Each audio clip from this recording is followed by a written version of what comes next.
آج جو میرا عنوان ہے وہ تذکیر و تانیث. تذکیر عربی اور یہاں پہ لکھا تانیث. تذکیر و تانیث کی یہاں پہ تعریفیں لکھی ہوئی ہیں، پھر حقیقی تذکیر و تانیث، غیر حقیقی تذکیر و تانیث. یہاں سے پھر میں نے صرف اور صرف حقیقی تذکیر و تانیث ہی کو آج وضاحت میں لایا ہے.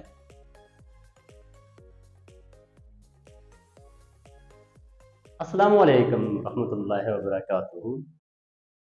عزیز طلباء و طلبات، آج جو میرا عنوان ہے وہ تذکیر و تانیث ہے. ہم نے کہا تھا ہم پرائمر کا حصہ صرف پڑھ رہے ہیں، اور حصہ صرف میں بیٹا تذکیر و تانیث بھی آتے ہیں اور جمع واحد جمع بھی آتے ہیں. یہ بھی حصہ صرف کا حصہ رہے گا. اور بیٹا آج جو میرے پاس عنوان ہم نے لکھا وہ تذکیر و تانیث ہے. تو بیٹا تذکیر و تانیث کی میں نے یہاں پر جو آج ڈسکس کیا، میں نے لکھا تذکیر عربی اور یہاں پہ لکھا تانیث.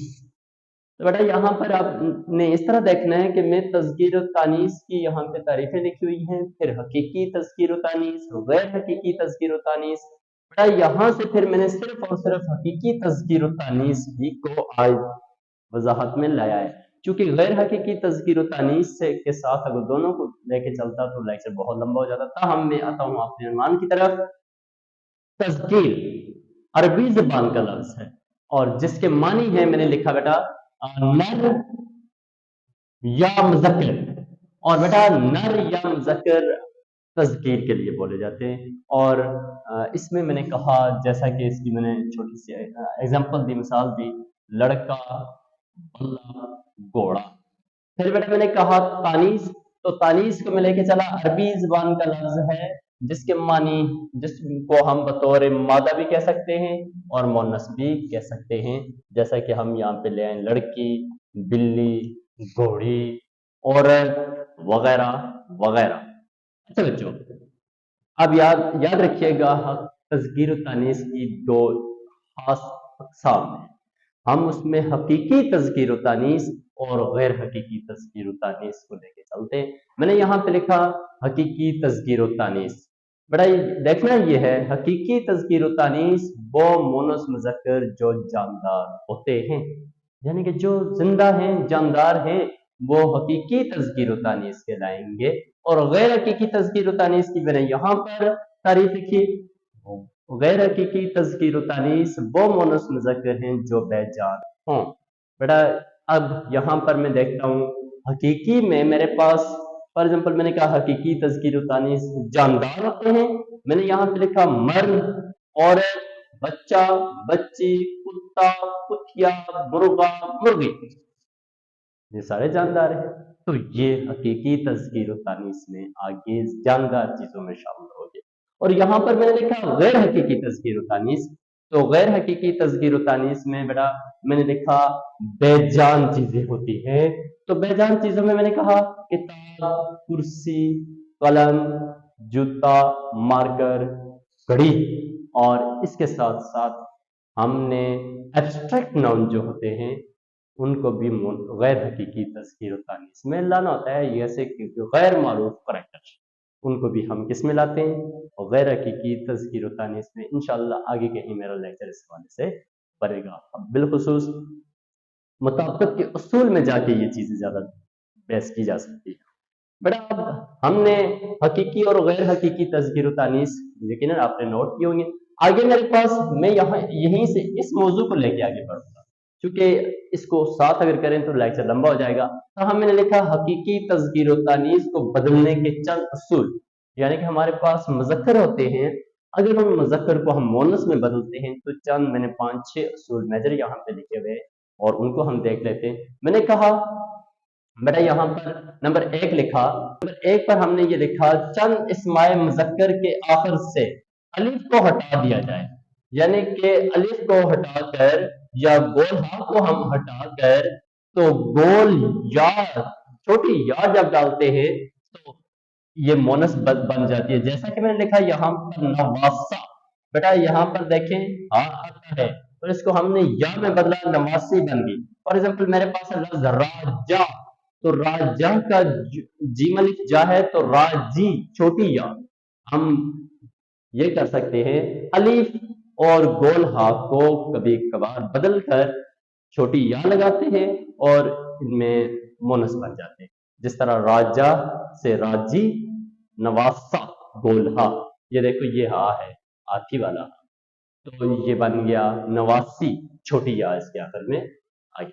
بیٹا نمبر 2 میں یہاں پہ آ جاتا ہوں چند مذکر مستعمل کے آخر میں، یعنی کہ میں نے شارٹ تعریفیں لکھی ہوئی ہیں، چند مذکر اسماج کے آخر میں ہم جب گول ہا کا اضافہ کرتے ہیں تو وہ مونس بن جاتی ہے۔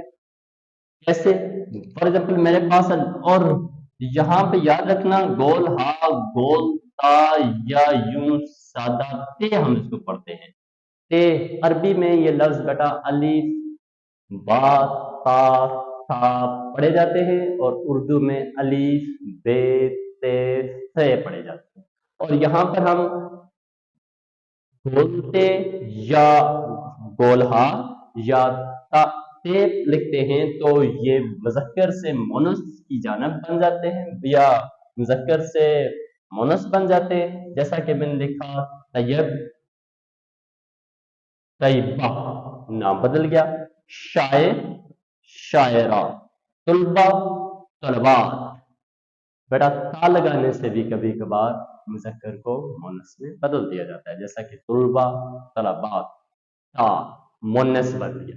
بیٹا میرے پاس نمبر 3 پر ہم نے لکھا کچھ پیشہ ور ہوتے ہیں اور کچھ ذات پات کے لوگ ہوتے ہیں، اور ان کو بھی بدل کر ان کا بدلنے کا فائدہ خاص نہیں ہے، لیکن پھر بھی ان کے عموماً یا ہٹا کر ان کے آخر سے جب ہم نون لگاتے ہیں تو وہ مونس بن جاتے ہیں۔ مثلا میں نے لکھا دھوبی، یہ پیشہ ور ہے تو ہم نے اس کو دھوبن بنا دیا، نون ڈال دیا۔ پھر ہم نے پنجابی، کسی خاص علاقے سے منسلک، پنجابی، پنجابن بنا دیا۔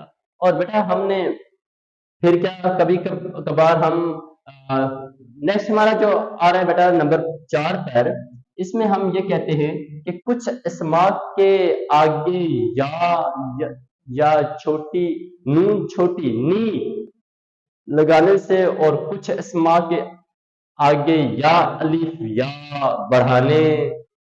بڑھانے سے مذکر بن جاتے ہیں، ہم یہ کہتے ہیں اچھا بچوں نمبر جو 4 ہمارے پاس آ رہا ہے، اس میں ہم یہ کرتے ہیں کچھ اسماء کے آگے یا نون چھوٹی یا پھر لگانے سے، اور کچھ اسماء کے آخر میں یا آگے یا بڑھانے سے وہ مذکر کو مونس میں بدل دیا جاتا ہے۔ کچھ میں نے یہاں پر، یعنی کہ یہاں پہ 2 اصول اکٹھے لکھے ہوئے ہیں، اس میں یہاں سے یہاں تک ایک اصول ہے بیٹو، اور یہاں سے یہاں تک دوسرا اصول ہے۔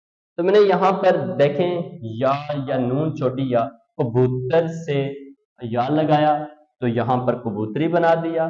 پھر میں نے یہاں پر آپ نے دیکھا تھانے دار سے میں نے کہا نون چھوٹی یہ لگانے سے بھی مونس بن جاتا ہے تو تھانے دارنی بن گیا۔ اور پھر ہم نے یہاں پہ یہ کہا کچھ اسماء کے آگے یا الف ڈالنے سے وہ مونس سے مذکر بن جاتے ہیں، مذکر سے مونس بن جاتے ہیں، جیسا کہ ہم نے یہ کہا کتا، کتیا، بندر، بندریا وغیرہ۔ آگے میرے پاس نمبر 5 میں بچوں بعض حقیقی تذکیر و تانیث، یعنی کہ جاندار تذکیر و تانیث ہمیشہ مذکر ہی بولے جاتے ہیں، ہم ان کی مونس نہیں لا سکتے ہو رہی ہے۔ تو یہاں پر کچھ ایسے اسماء ہیں جو ہمارے پاس مذکر ہیں، دیکھیں میرے پاس ہے کوا، گدھا، چیتا، کچھوا، بھیڑیا، الو، خرگوش، اژدہا، طوطا، مچھر، سانپ۔ بیٹا یہ نام ایسے نام ہیں کہ جس میں ہم ان کی مونس نہیں لا سکتے، یہ مذکر کے مذکر ہی بولے جاتے ہیں۔ اچھا تو کچھ میرے پاس یہاں پر میں نے لکھا کہ کچھ بعض تذکیر و تانیث ہمیشہ مونس سے بولے جاتے ہیں، ان کو ہم مذکر نہیں کہہ سکتے، جس طرح یہاں پر میں نے لکھا مینا، مچھلی، کوئل، مکھی، فاختہ، بطخ، مکڑی، کمری، چیل، چپکلی۔ یہ چپکلی یہ ایسے لفظ جو ہم بدل نہیں سکتے، ان کو ہم ہمیشہ مونثی کے طور پر بولتے ہیں، ان کو مذکری کے طور پر بولتے ہیں۔ تو یہاں پر میں نے آخری جو لکھا بچوں، اس میں کوئی نام مونس و مذکر دونوں بولے جاتے ہیں، ہم ان کو مونس اور مذکر دونوں کے طور پر لاتے ہیں۔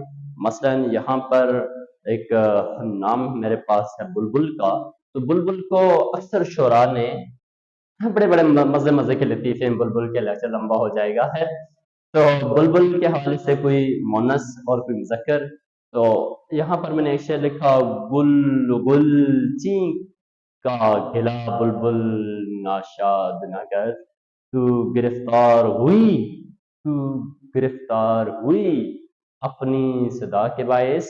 تو یہاں پر بیٹا یہ دیکھو، اے بلبل چونچی چرا نہ کر، تیری پیاری آواز کی وجہ سے ہی تو قید ہوئی، یعنی کہ مونس ہوئی۔